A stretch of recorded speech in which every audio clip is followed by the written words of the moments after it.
Setelah ditawasulin dia masuk ke ruang operasi, tiba-tiba kalau bahasa kita mah dia mengalami mungkin apa yang disebut dengan mati suri. Dia merasa ruhnya keluar dari tubuhnya, masuk ke lorong waktu. Nah, dia jumpa dengan ayahnya yang sudah meninggal, saudara-saudara tetangga-tetangganya sudah meninggal. Dia lihat sekitarnya itu orang-orang sudah meninggal, pakai baju serba putih, ada yang bercak-bercak merah, ada yang bersih banget. Lalu dia lihat sosok yang wajahnya penuh dengan cahaya. Ditanya, dia tanya sama teman-teman yang ada di situ, sama orang-orang sekitar, itu siapa? Mereka menjawab, Abah Anor. Wajahnya penuh dengan cahaya, sampai dia nggak bisa melihat begitu lama. Lantas orang bilang, Abah ada di mana? Lagi antang dia liatin Abah itu. Datang Abah Nur, ayo balik, kita tahu ayo balik bahasa Sundanya. Ayo pulang, gitu. Ditarik dia. Saya cerita itu di depan pangarsa Abah Nur. Kata Abah Nur, jangan diomongin ke orang-orang, itu jadi fitnah katanya. Maknanya benar, peristiwa itu adalah benar. Cuman memang nggak usah digembar. Saya hanya ingin sampaikan itu cara pangarsa Abah keluar, rohnya keluar dari fisiknya untuk banyak kepentingan, terutama adalah dalam rangka mentalkin orang-orang yang perlu satu, kata penasihat Abah, berzikir dengan suara keras itu satu adalah kebiasaan dan cara berzikirnya para aulia, bukan cara ustaz, bukan cara gue, tapi caranya para aulia. Yang kedua, kata pengarsa Abah, siapa yang berzikir dengan suara keras, maka akan dilipat oleh Allah untuknya maqamatul murid. Murid atau orang yang meniti jalan spiritual, dia akan melalui makom. Di dalam tasawuf itu ada makom yang harus ditempuh. Dari makom pertama, taubat paling pokok biasanya. Makanya riado yang pertama adalah mandi taubat, supaya bisa dapat biaya banyak, duit banyak, kan harus usaha. Nah, Abah Nur ngasih. Mudah-mudahan Allah kokohkan dunia kamu. Nih, baca doa Siti Maryam setiap malam Jumat. Widih, nggak tidur tuh semalaman, malam Jumat setahun. Beres itu sebagai latihan masuk ke jaya sampurna. Kalau malam itu kan cuma 12 jam. Nanti kalau sudah kokoh baru 24 jam. Kalau sudah kokoh di 24 jam, baru Abah kasih Saifi Yamani. Pernah dengar Saifi Yamani? Masa kagak denger gua udah ngomongin tadi ya? Ini Masya Allah, manfaatnya luar biasa.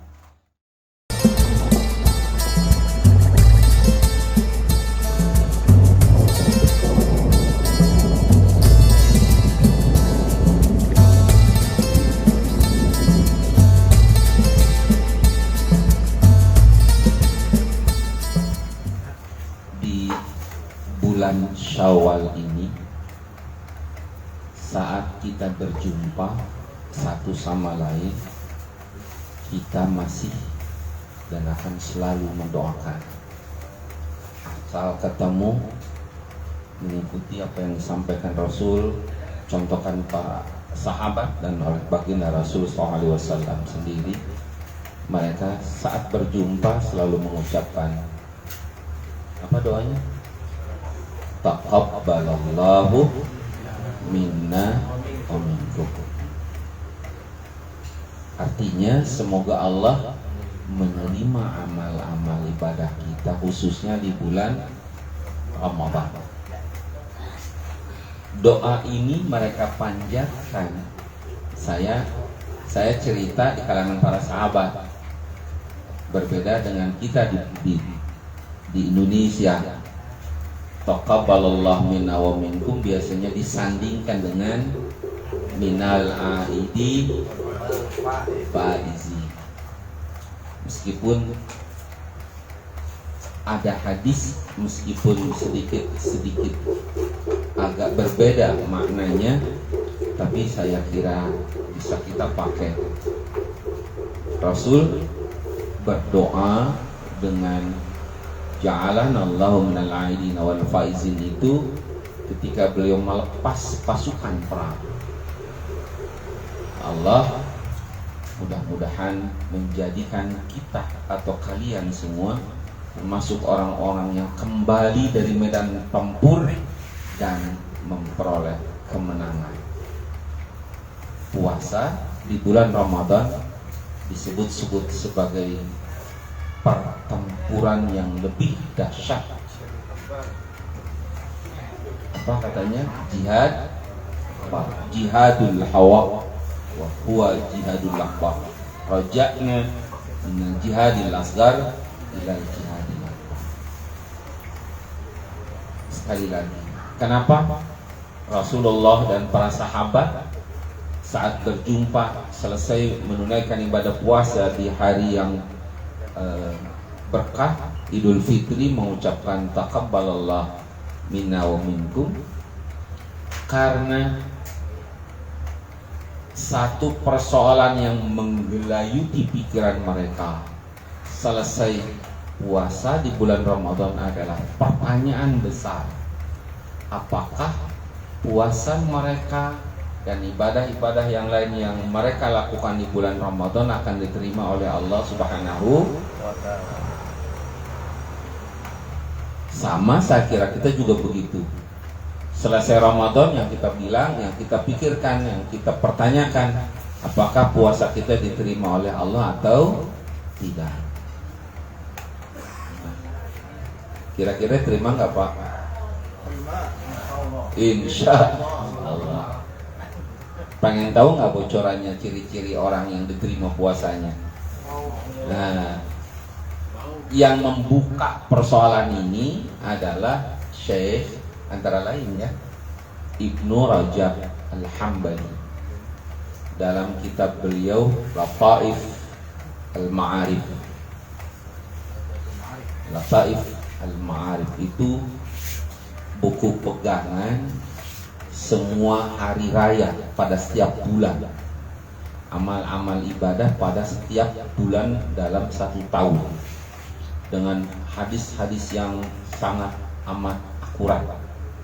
Ibnu Rajab Al-Hambali kelihatannya beliau bermadzhab Ahmad Ibnu Hanbal, tapi boleh juga disandingkan dengan misalnya kitab-kitab bermadzhab Syafi'i, khususnya Raudhah atau kemudian Manhaj atau yang karang oleh Syairazi.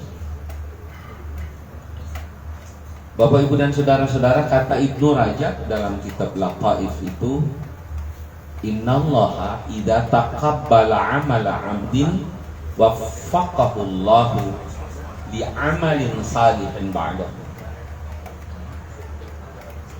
Bila Allah hendak menerima amal baik seseorang, maka Allah akan memberinya taufik melakukan amal saleh sesudahnya. Kalau kita diterima amal ibadah puasa di bulan Ramadan, di bulan Syawal kita diberi taufik oleh Allah untuk puasa. Karena itu Rasul mengajarkan pada kita puasa 6 hari di bulan Syawal. Kata Nabi, man sama Ramadana wa atba'ahu sittan min Syawal kana kasyamid dahri. Siapa yang berpuasa penuh di bulan Ramadan kemudian melanjutkannya dengan puasa 6 hari di bulan Syawal, maka itu seperti puasa, maksudnya dia akan mendapatkan pahala sebagaimana puasa atau pahala puasa 1 tahun. Hadisnya riwayat Imam Bukhari dan Imam Muslim sahih Dan logikanya berdasarkan hadis Nabi, al-hasanatu bi asyri amthaliha ila sab'i mi'ati dhifin. Satu kebaikan dibalas oleh Allah dengan 10 sampai 700 kali lipat. Minimal 10.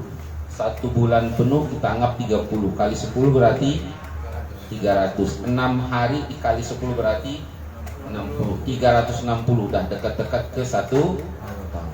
Jadi memang logis dan maksud dari Rasulullah Sallallahu Alaihi Wasallam.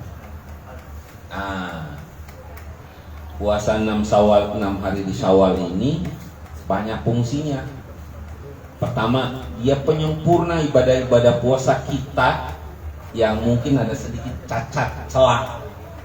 Puasa sambil ngomongin orang, puasa sambil sedikit maksiat, ditombok sama puasa sunnah 6 hari Syawal, sebagaimana puasa sholat sunat rawatib menyempurnakan sholat fardu kita yang mungkin sedikit ada cacat, ada kurangnya. Kedua, puasa Syawal ini merupakan tasyakur bahwa Allah telah menganugerahkan kita karena puasa kemarin. Allah anugerahkan satu kenikmatan dahsyat yang luar biasa, tak ada yang bisa menandinginya, yaitu apa-apa? Anugerah terbesar yang Allah berikan pada kita karena puasa bulan Ramadan adalah ampunan dosa.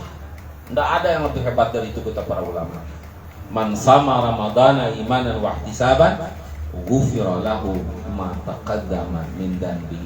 Ungkapan syukur itu kita tunjukkan dengan puasa 6 hari di bulan Syawal. Mudah-mudahan semuanya pada selesai puasanya. Udah setengah bulan soalnya. Yang belum puasa mudah-mudahan cepat-cepat dah. Soalnya bisa keburu dul. Nikmati sensasi puasa setelah Lebaran. Masya Allah, berat. Tapi nikmatnya apa? Badan ringan. Setelah puasa ringan, masuk Syawal tanggal 1, udah mulai berat badan nih. Antem lagi, puasa lagi, ringan lagi. Besok berat lagi. Ada satu lagi, terutama di kalangan orang Betawi, karena saya banyak juga berkumpul dengan orang-orang Betawi. Ada satu hadis yang dianggapnya itu nggak kaitan dengan zikir. Kata Rasulullah SAW di kalangan para sahabat, istaghfiru atau istaghfir fi Ramadan arba'a khisal. Perbanyak di bulan Ramadan 4 hal. Khaslatani turdi bihi rabbakum atau turduna bihi rabbakum. 2 hal yang bila kamu lakukan, kamu akan membuat Tuhanmu ridho kepada kalian. Wa khaslatani, dan 2 hal lagi, la ghinan bikum anhuma. 2 hal lagi sangat amat kamu butuhkan. Yang 4 itu adalah, yang pertama, syahadatu an la ilaha illallah. Yang pertama adalah syahadat la ilaha. Yang kedua adalah tastaghfiruna rabbakum, mohon ampun kepada Allah.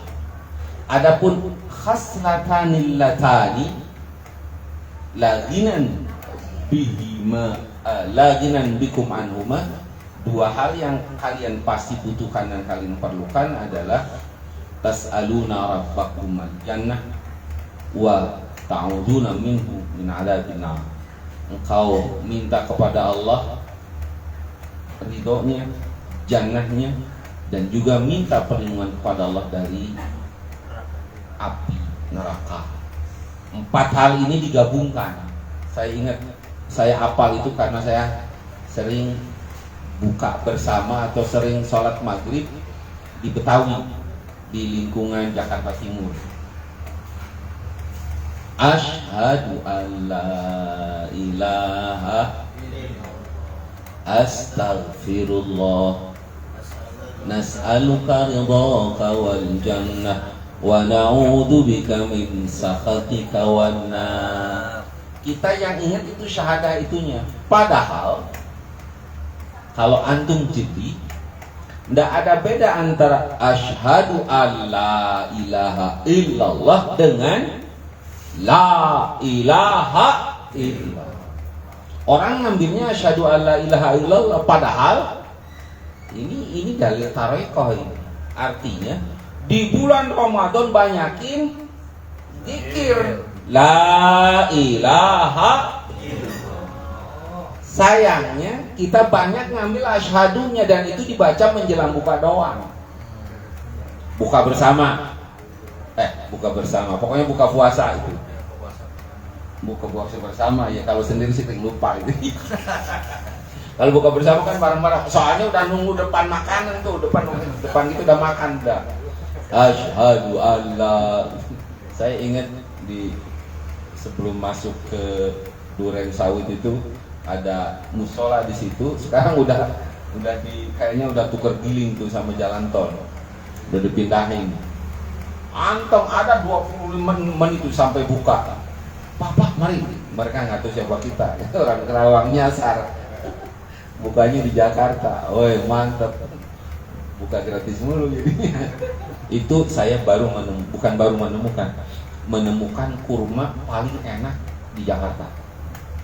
Oh, tebak-tebakan sama saya. Kurma apa yang paling enak? Ajwa. Enak tapi enak bayarnya.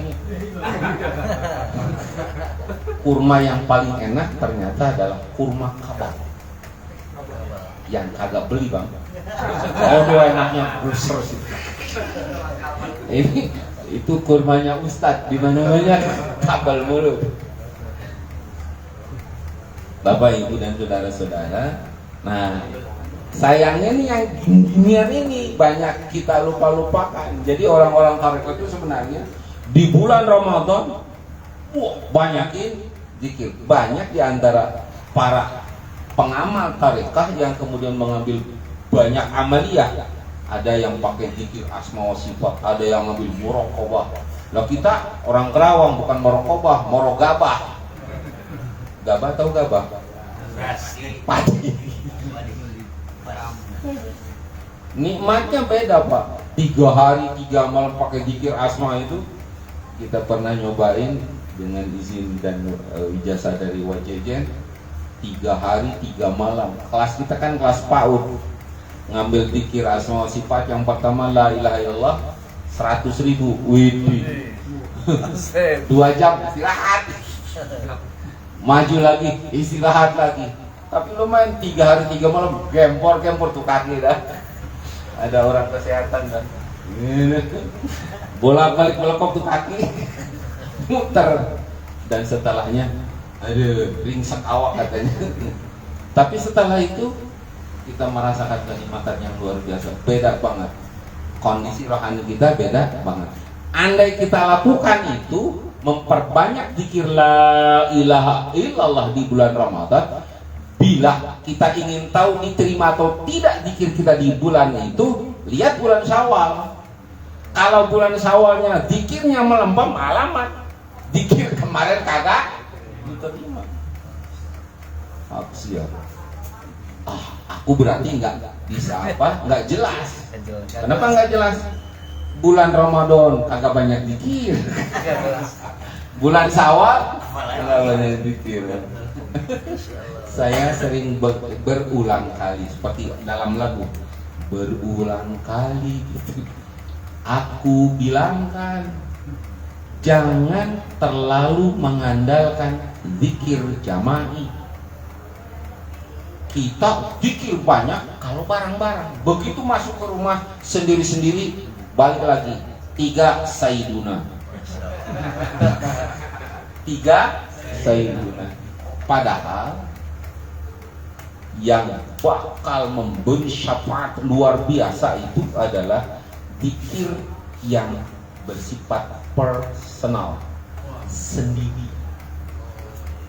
Di antara 7 orang, 7 kelompok yang akan mendapatkan naungan khusus pada hari kiamat, yauma la dhilla illa dhilluhu, yang tidak ada naungan hari itu selain naungan Allah adalah rajulun dzakarallaha khaliyan fafadat ainahu min khasyatillah.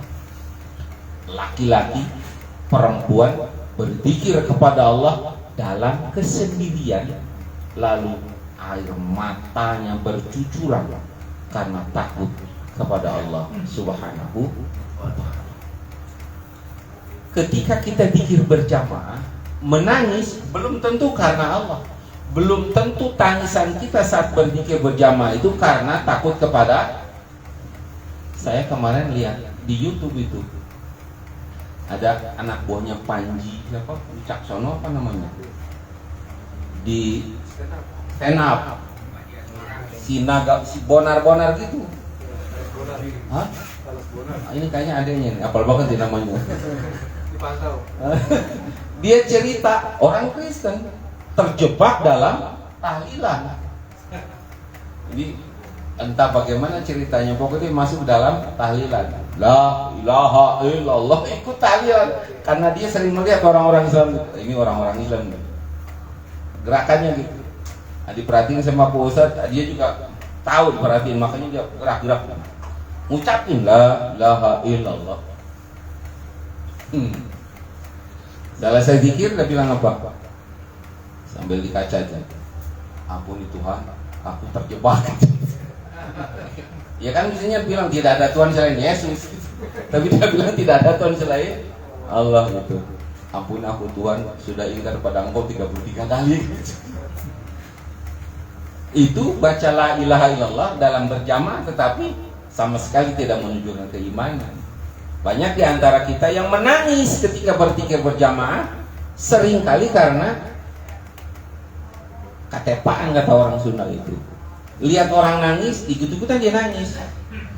Banyak juga yang menangis konon cantangannya kinjak orang, kesenggol. Tahu cantangan? Kalau orang Jepang namanya bodo ushi. Ini yang di jempol tuh kan gini, banyak orang jadi kesenggol dikit. Wah, senggukan dia nangisnya. Nah, lu dikit nangis, banyak dosa lu. Allah, nah, cantangan lu keinjak nyiras. Tapi kalau kita zikir sendiri dan menangis, sudah tidak ada lain yang bisa membuat kita menangis adalah takut kepada. Itu yang akan membuat kita mendapatkan naungan khusus pada hari kiamat saat tidak ada naungan dari yang lain selain dari Allah Subhanahu wa ta'ala. Maka zikir jama'i hanya merupakan amunisi kita, hanya merupakan energi, kata bahasa kita, ngecas supaya saat kita zikir sendiri kuat. Bapak, Ibu, dan saudara-saudara para murid Abah Anom yang dimuliakan Allah Subhanahu wa ta'ala, saya sedikit cerita tentang Abah. Mudah-mudahan ini bukan bagian dari kultus kita. Saya tidak terlalu lama sebenarnya belajar thariqah, dan dibanding bapak-bapak yang di depan saya ini udah senior-senior ini, apalagi Ustaz Danu, udah seniornya banget, Buya udah senior banget lah. Saya udah tidak senior, abahnya juga udah keburu sakit lagi. Maka saya lebih banyak dibimbing oleh Mbah Nur ketimbang oleh Abah Anom. Tapi saya melihat begitu dahsyatnya karamah pengarsa Abah. Mudah-mudahan kalau nanti saya salah betulkan. Setidak-tidaknya saya ambil kesimpulan Abah punya 2 ilmu. Nah, nanti yang kita cerita itu apakah ilmu itu nurun ke kita atau enggak. Pertama, seperti halnya Kanjeng Syekh Abdul Qadir Al-Jilani qaddasallahu sirah, pengarsa Abah Anom punya ilmu. Saya lihat dalam bahasa Jawa disebut raga sukma. Kalau Syekh Abdul Qadir namanya membelah ruh. Di bulan Ramadan fisiknya satu tapi ruhnya satu mungkin ya. Nggak mungkin ruhnya dua ya. Fisik satu, ruh satu, tapi dia bisa ikut buka bersama dengan muridnya di 70. Itu namanya apa? Membelah sel, membelah ruh. Nah, di kalangan orang Jawa disebut membelah raga. Raga sukma. Ruhnya keluar dari raganya. Abah belum meninggal waktu itu. Ini saksi hidupnya ada di kampung saya di Karawang. Orang ini sedikit punya masalah. Saya ditelepon sama kakaknya. Ustaz, beberapa kali saya doain dia. Ustaz, tolong adik saya. Kenapa? Nggak tahu. Segera saya ke rumahnya. Datang ke rumah. Ini orang perempuan, saya nggak usah sebut namanya, ini bapak-bapak nyerbu lagi ke sana. Takut dikejar. Perempuan, bahasa Sundanya nggak bagus karena orang Cikarang. Mana ada orang Cikarang bahasa Sundanya bagus? Di Indonesia dia pasti. Tapi begitu saya datang ke tempatnya, dia sedang duduk. Itu gerakannya seperti sedang ditalkin. La ilaha illallah. Suaranya lembut. Dan itu yang saya yakini itu bukan suara dia, suara Abah. Bahasanya lembut, bahasa orang Tasik. Menyebut ke saya tuh cek. Sok pantosan Abah. Anding cepatnya kaos saipinya. Saya disuruh pakai saipi membantu Abah. Maksud saya, ini orang ditakin Abah langsung. La ilaha. Saya tahu Abah dikasih, tapi di situ sedang mentak. Sampai selesai saya lihat sendiri, dan sampai hari ini berhubungan erat dengan pelajaran pengasah Abah dalam Miftahus Sudur.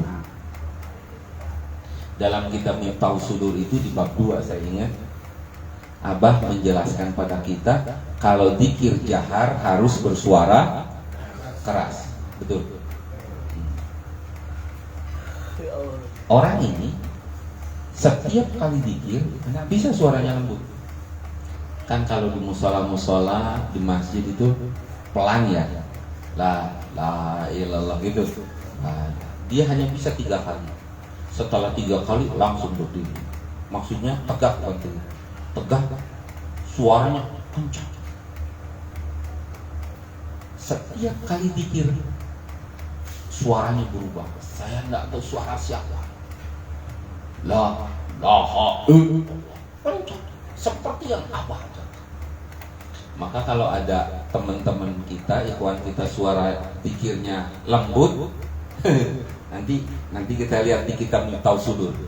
Kerugian apa yang dia dapat ketika dia berzikirnya tidak dengan suara keras. Sebentar dulu, ini kita bab 1 dulu nih.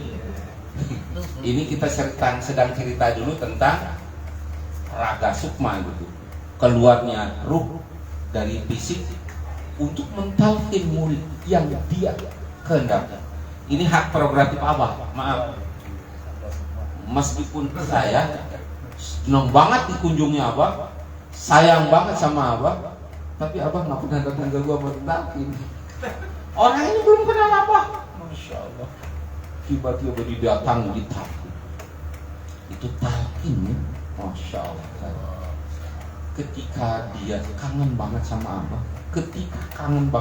Abah, dia naik motor. Ini cerita dia kemarin, Syawal kemarin berkunjung ke saya, baru-baru ini, baru dia cerita. Saya naik motor mau kerja, tiba-tiba berbalik arah, masuk ke tempat penitipan motor, lalu naik bus ke Suryalaya. Di Suryalaya dia mencari perhatian orang. Nanti boleh dicek sama orangnya. Madrasah kan menghadapnya ke sana ya. Tiba-tiba ngadap ke sono, ke barat. Atau dipanggil, neng, ada ke sono. Jadi malam-malam dia minta diantar ke makam. Jam 12 malam dia bilang, kok abang sana diantar? Saya dengar katanya kalau nggak salah yang antarnya Pak Ujang. Karena malam, maka dia setelah pulang dari ziarah tempatnya di masjid. Di masjid penuh dengan orang-orang yang mau berobat ke abang. Saya lupa bener pandanya gitu, karena saya jarang kenal orang-orang yang biasa mengurus tamu gitu ya. Kata dia namanya Mang Ujang. Itu Mang Ujang ngawadakeun, tahu ngawadakeun. Nyodorin dia itu pada yang sakit-sakit. Bu sini bu sini. Itu didoa. Saya mau ziarah akhirnya 3 hari 3 malam tuh ngobatin orang-orang yang ada di dalam di pesantren Suryalaya yang maunya berobat ke abah. Tuh. Saya lihat, baru saya ngeh juga kemampuan melihatnya tajam luar biasa. Ketika ngobrol sama saya, matanya gini. Saya tahu di rumah saya ada yang cantik banget, yang cantik ya, iya Pak. Bisa lihat. Alhamdulillah. Tuh, jadi itu ilmu abah yang pertama. Mau tunjukin bukti yang lain nggak? Sebenarnya saya sampai ditegur dulu sama Abah Nur. Tapi itu menunjukkan bahwa ini benar. Kejadiannya dialami oleh seorang ikhwan dari Bekasi. Pulang dari Manakib Bunana, Pak Ecek di Rawamangun, dia bawa mobil. Kelihatannya darah tingginya lagi naik. Di tengah jalan tuh pingsan, nggak sadar, maka beberapa motor tabrak. Kesimpulannya dia harus ada penggumpalan. Kalau penggumpalan darah berarti kan pecah pembuluh darah ya. Bawa ke ruang operasi. Seluruh keluarga beliau ini orang-orang tarekat, udah ditakdir semua sama Abah. Maka ketika mau dimasukkan ke ruang operasi, kemudian adik-adiknya telepon sama Abah Nur, Bah, kakak mau dioperasi. Ya, tawasul. Ya saya diajarin sama beliau tawasul pakai HP gitu. Jadi kalau ada yang sakit jauh, HP-nya tuh diairkan. Nah, airnya diminum, bukan HP-nya yang diminum. Dah. Setelah ditawasulin dia masuk ke ruang operasi, tiba-tiba kalau bahasa kita mah dia mengalami mungkin apa yang disebut dengan mati suri. Dia merasa ruhnya keluar dari tubuhnya, masuk ke lorong waktu. Nah, dia jumpa dengan ayahnya yang sudah meninggal, saudara-saudara tetangga-tetangganya sudah meninggal. Dia lihat sekitarnya itu orang-orang sudah meninggal, pakai baju serba putih, ada yang bercak-bercak merah, ada yang bersih banget. Lalu dia lihat sosok yang wajahnya penuh dengan cahaya. Dia tanya sama teman-teman yang ada di situ, sama orang-orang di sekitar, itu siapa? Mereka menjawab, Abah Ano. Wajahnya penuh dengan cahaya, sampai dia nggak bisa melihat begitu lama. Pantas orang bilang, Abah ada di mana? Lagi antang dia liatin Abah itu. Datang Abah Nur, ayo balik, kita tahu ayo balik bahasa Sundanya. Ayo pulang gitu. Ditarik dia. Saya cerita itu di depan pangarsa Abah Nur. Kata Abah Nur, jangan diomongin ke orang-orang, itu jadi fitnah katanya. Maknanya benar, peristiwa itu adalah benar. Cuman memang nggak usah digembar.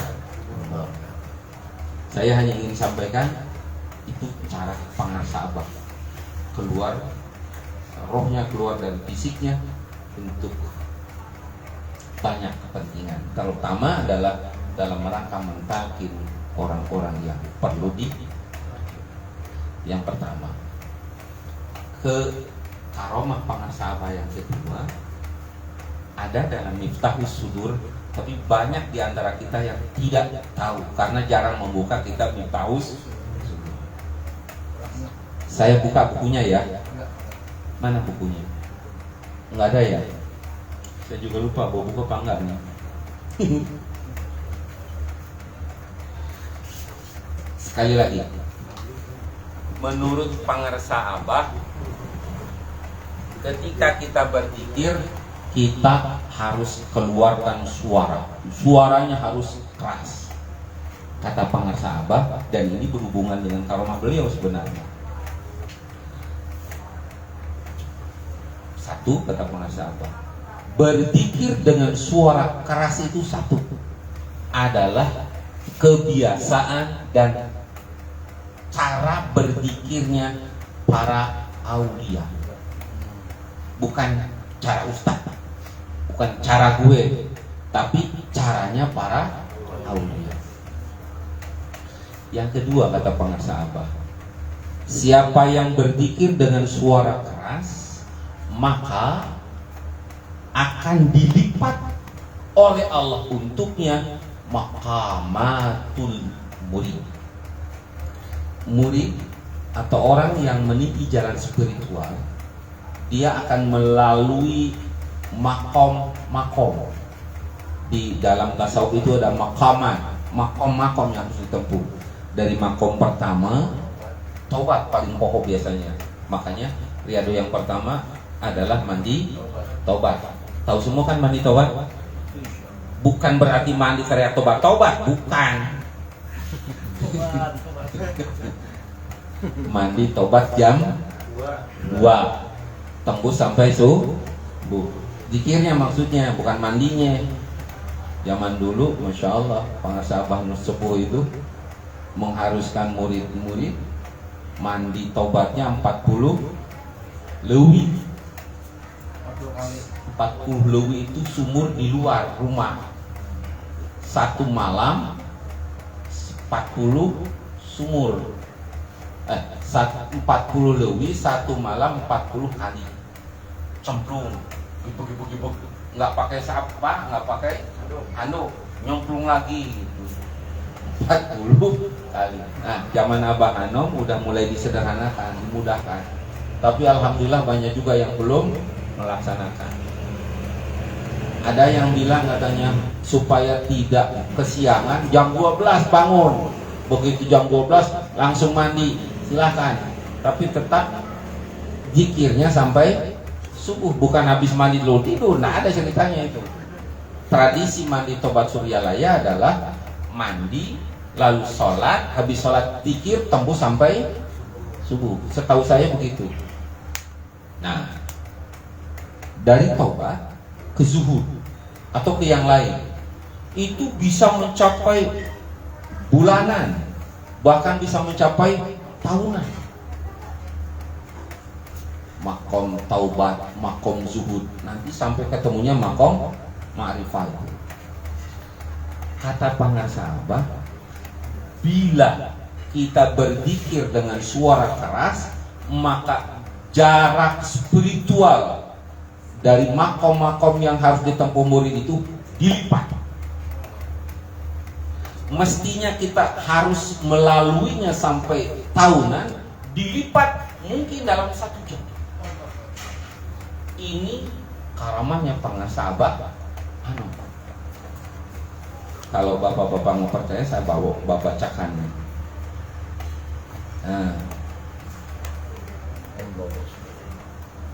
bab kedua, saya ingat karena kemarin disuruh menjelaskan ini di TKN Center.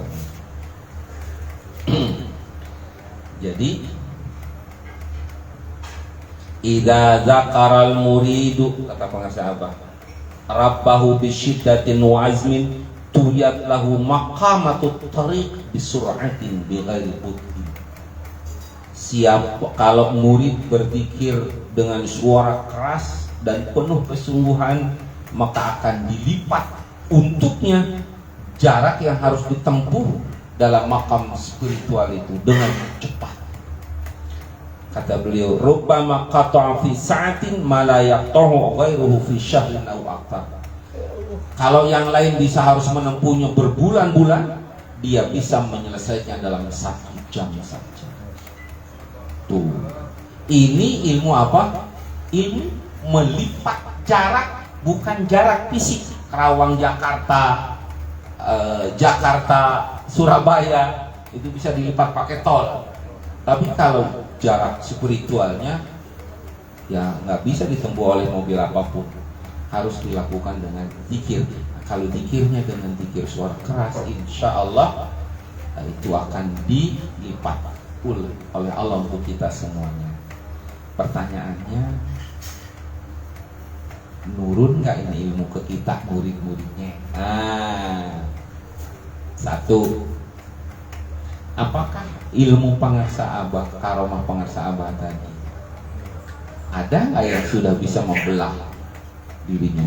Raga sukma tadi, ruhnya keluar dari tubuhnya, tiba-tiba diceritain, tadi malam ente datang ke aneh. Wah, lagi di kampung tahu, benar datang ke Jakarta, orangnya di Subang, tapi kok orang Jakarta cerita ketemu di Jakarta. Oh, ada bapak yang pernah merasakan gitu? Diam berarti sudah, ya, alhamdulillah. Maksudnya apa, sudah kangen begitu tapi nggak dapat bisa. Tapi saya dengar banyak yang sudah mengalami tanpa dia merasa. Orang-orang bercerita, gue ketemu lu datang ke gue, ke rumah gue, wajah lu bersinar-sinar. Kapan? Wah, dia punya alibi bahwa dia nggak berjumpa dengan dia. Banyak orang yang merasa tidak pernah melakukan itu, tapi teman-temannya bersaksi bahwa dia pernah datang, padahal dia berada di tempat. Berarti bisa turun tuh ilmu pangarsa abah. Terserah antum. Kalau rajin zikir mudah-mudahan ketemu. Amin ya rabbal alamin. Kalau belum, mudah-mudahan dapat ya. Yang kedua tadi, pelipatan jarak tadi itu. Banyak yang sudah mencapai ma'rifah tanpa harus jadi wakil. Betul? Banyak yang rohaninya, masya Allah, bagus banget, makomnya kayaknya udah tinggi banget, tanpa harus jadi wakil talqin. Kita berbahagia karena meskipun banyak wakil talqin yang sudah diambil oleh Allah, dipanggil ke hadirat Allah, tapi banyak di antara murid-murid abah yang tidak wakil talqin masih bisa membimbing kita. Bapak Ibu, saya pernah didatangi oleh seorang yang ahli kejawen. Dia masuk thariqah, ini uniknya karena dia terahnya nyampe ke Raja Amangkurat IV. Kita tahu Raja Amangkurat itu, Amangkurat IV terutama sangat amat mumpuni bidang tasawuf. Ada serat suluk yang pernah saya baca di telaah dan dijadikan disertasi oleh Profesor Dr. Adani kalau nggak salah. Awal dia masuk tarekat itu karena sakit istrinya nggak sembuh. Lalu dia belajar, dia jago kejawen, apal betul, dan pengakuan bahwa dia turunan Amangkurat itu saya bisa percaya karena dia sanggup menyebut buyutnya sampai 10 tingkatan ke atas silsilahnya itu. Nah, dia nanya sama ikhwan, yang diajarkan, apakah abah mengajarkan yang lain selain zikir jahar dan zikir kopi? Kalau pertanyaan ini dilempar ke bapak-bapak, ibu-ibu, bapak-bapak jawab bapak. Apakah abah masih mengajarkan yang lain selain zikir jahar dan zikir kopi? Jawabannya tidak. Iya apa enggak? Ya, abah mengajarkan kepada kita dua itu aja, jahar dan khofi. Tapi ketika dikir jahar dan khofi kita nggak nyampe, kalau tadi bahasa pembawa acara kita, Pak Ustadz kita itu nggak usul sama Allah, usulnya kok ke ngantuk, usulnya ke tidur mulu gitu. Sampai ada ungkapan dari dikir jahar ke dikir khofi, dari dikir khofi ke dikir jahar. Tahu kan? awalnya dikir jahar, tapi pulangnya ke dikir kopi. Atau dari dikir kopi yang tidak bersuara tapi berujung ke dikir jahar. La ilaha illallah, la. Les, gak ada suara, tidur. Terbalik, dikir kopinya kencang. Lama-lama jadi dikir jahar.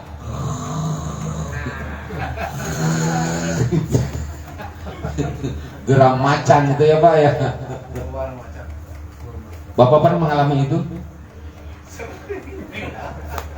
Tahu solusinya? Kopi kita kalau bahasa Jepang ngulahek di angka 2 detik. Gedean dikit lah, 5 detik dah. Kalau kita ikut ziarah Wali Songo, halo? Biasanya kan ke Setrusmi, Sunan Gunung Jati, lalu ke Demak. Di Demak itu, tahu Demak? Wali apa di situ? Di Demak ada wali siapa? Tidak ada wali kan? Betul? Ada Raja Raden. Kenapa dijarahi? Padahal bukan wali. Tidak ada wali di situ, tapi semua wali saat beliau hidup ada semua. Karena dia rajanya, maka dijarahi. Biasanya kalau sama Abang Nur masuk jam 2. Datang jam 12, jam 2 sudah masuk ke makamnya itu. Mulai tawajuh langsung kopi jahar, dikir jahar dulu, lalu kopi. Saat kopi itu, wih, masya Allah, suara-suara harimau keluar semuanya, macan keluar semua. Bayangkan dari jam 2 Pak, dikir kopi sampai jam 4, kayak apa itu suaranya itu, kelawan.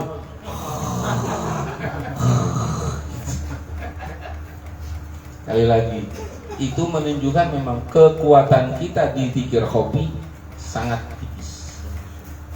Pertanyaannya, bagaimana meningkatkan kualitas kopi kita? Lama pengennya. Nah, ini tidak diajarkan secara khusus, tidak sebagai tujuan, tapi sebagai penopang. Itulah yang disebut dengan riyadhah. Riyadhah yang diajarkan Pangarsa Abah Anom, bukannya Abah Anom, Abah Sepuh, kepada seluruh putra putrinya, kepada seluruh wakil talqin dan muridnya yang meminta. Gak minta gak dikasih. Itu untuk menopang kekuatan dikir jahar dan dikir kopi. Dikir jahar pengaruh pada dikir kopi. Sebaliknya, dikir kopi pengaruh pada dikir jahar. Kuat jaharnya, bahkan lama kopinya. Kuat kopinya, makin lama jaharnya. Betul? Nah, supaya kuat, salah satunya ini boleh dicoba, boleh dibuktikan. Supaya kuat dikir kopinya, antum boleh coba ijazah, minta ijazah sama Pangarsa Abah Anom, riyadhah yang bernama Jaya Sampurna. Pernah dengar? Pernah. Ya, masa nggak pernah dengar? Kan gua udah bilangin tadi. Kalau belum dengar berarti budek semua. Jaya. Ini nggak ada hubungannya dengan rokok. Oh iya benar, gudang garam Jaya dengan rokok Sampurna, bukan. Memang sepertinya tidak masuk akal. Dikir kopi itu kan supaya tidak tidur dalam kopi itu. Tapi jurusnya justru tidak tidur. Jaya Sampurna itu tidak tidur selama 24 jam. Senin, Kemis. Jadi bukan puasa. Zikir dari subuh tidak tidur. Halo, Senin, saya lupa berapa minggu gitu ya. Makan. Kan ini mah zikir jahar. Tidak tidur, bukan tidak makan. Kalau makan urusannya babnya bab lain, ada puasa kifarah. Kurangi makan ada ngabuti. Kalau Jaya Sampurna itu tidak tidur untuk zikir, tapi ya bukan untuk nonton bola. 24 Ustaz Andika pernah dapat informasi Pangarsa Abah kalau sampai 3 tahun. Saya dapat informasinya 2 tahun. Abah Nur kuatnya cuma setahun. Abah Anam sampai 2 tahun. Kagak tidur. Kok nggak stres ya? Iya Pak, masa 24 tahun cuma sejam? 3 tahun lebih itu tiap hari. Ini muridnya alhamdulillah 4 tahun nggak pernah. Tapi kekuatan Riyadhul Jaya Sampurna bisa serta merta langsung masuk dari awal dulu. Ibaratnya naik ke tangga itu kan udah ujung-ujungnya ke atas. Tahapnya satu-satu. Tahap pertama tadi apa? Mandi taubat 2 bulan nggak tamat-tamat. 40 hari padahal. Kenapa nggak tamat-tamat? Memang Allah sayang sama kita, biar tiap malam dikir bangun. Nggak ada ruginya kalau nggak tamat dalam riyadhah. Habis mandi taubat baru ngabeti, baru nanti puasa kifarah, baru nanti ke biar ikhwan maaf bisa bikin manakiban kayak di sini enak banget. Kakap coy. Wih. Makannya enak. Saya dengar kalau orang Karawang bilang itu manakiban itu, masya Allah. Apa bahasanya itu?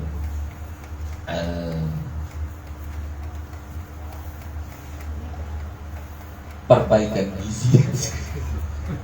Kalau di rumah kan makannya oncom gitu Pak, tempe, tahu. Begitu manakiban sate, wih, sate kadang-kadang sate buaya, kadang-kadang. Biar bisa manakiban, bikin manakib di rumah kan butuh biaya. Supaya bisa dapat biaya banyak, duit banyak, kan harus usaha. Nah, Abah Nur ngasih. Mudah-mudahan Allah kokohkan dunia kamu. Nih, baca doa Siti Maryam setiap malam Jumat. Widih, nggak tidur tuh semalaman, malam Jumat setahun. Beres itu sebagai latihan masuk ke Jaya Sampurna. Kalau malam itu kan cuma 12 jam. Nanti kalau sudah kokoh baru 24 jam. Kalau sudah kokoh di 24 jam baru Abah kasih Saifi Yamani. Pernah dengar Saifi Yamani? Masa kagak denger gua udah ngomongin tadi ya? Ini masya Allah, manfaatnya luar biasa. Ada anak kita yang nggak betah masuk sekolah, dibacain doa, insya Allah jadi betah. Suami kita kok susah banget gitu ya, nggak pulang-pulang kayak Bang Toy itu mungkin nggak dibacain doa Hizib Saifi Yaman itu 4 tahun nggak pulang-pulang. Belum lagi supaya kita nggak didekati jin, nggak diganggu jin, itu Saifi Yamani. Nggak ada duanya Pak, nggak ada duanya di doa. Nah, semua itu kaitannya tetap berfungsi mengokohkan zikir jahar dan khafi. Memang cuma itu, nggak ada ceritanya buat ini, buat itu, enggak. Tapi memang cukup untuk menguatkan zikir jahar dan khafi kita. Baik, jangan perwalaan, kelamaan nanti nih. Bapak Ibu dan saudara-saudara yang dimuliakan Allah Subhanahu wa taala. Kami di Karawang merasa yang banyak sekali yang belum kami lakukan. Di Qadiriyah dan Naqsyabandiyah kan ada zikir khasnya. Di Qadiriyah ada zikir asma wa sifat yang 7 itu. Di Naqsyabandiyah ada muraqabah. Kita belum banyak menemukan yang unik-unik kalau belum melakukan yang tadi. Karena itu saya lihat masih muda-muda. Mumpung masih muda, mari riyadhah.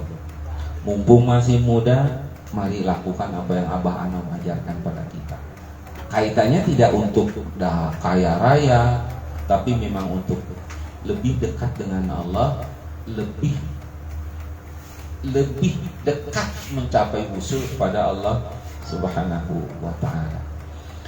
Mudah-mudahan bermanfaat. Boleh sebentar sebelum saya akhiri, saya lupa tadi yang berzikir itu tadi. Jadi zikir jahar yang disuarakan itu setahu saya ini ada pengaruhnya besar. Semua gangguan-gangguan baik psikis, bahkan apa bahasanya, gangguan-gangguan makhluk itu, kalau suara zikirnya keras, kaburnya insya Allah. Penyakit-penyakit modern Pak, saya lihat di era modern, era milenial ini ada penyakit-penyakit psikis yang gampang melanda orang milenial. Salah satunya adalah apa, orang psikoterapi atau psikolog menyebutnya anxiety, kecemasan yang berimbas pada munculnya penyakit-penyakit jiwa yang lain. Dari cemas muncul OCD, obsessive compulsive disorder, melakukan sesuatu berulang-ulang. Itu sudah masuk penyakit jiwa itu, dan lama, sembuhnya lama. Karena itu zikir yang kita lakukan insya Allah menghalau semua kecemasan, menghalau ketidaktenangan, dan insya Allah seperti bapak-bapak, saya lihat tidak ada yang kurus di sini, semuanya tenang, tentram, beki, dahar, ya. Yang pon-pon itu penopang doang, awalnya kan dari tenang zikir gitu. Makan pon banyak-banyak, kalau nggak tenang tetap kurus. Saya kira yang kurus cuma Buya doang. Tapi ini mah kurus sehat ya. Demikian Bapak Ibu, mudah-mudahan bermanfaat.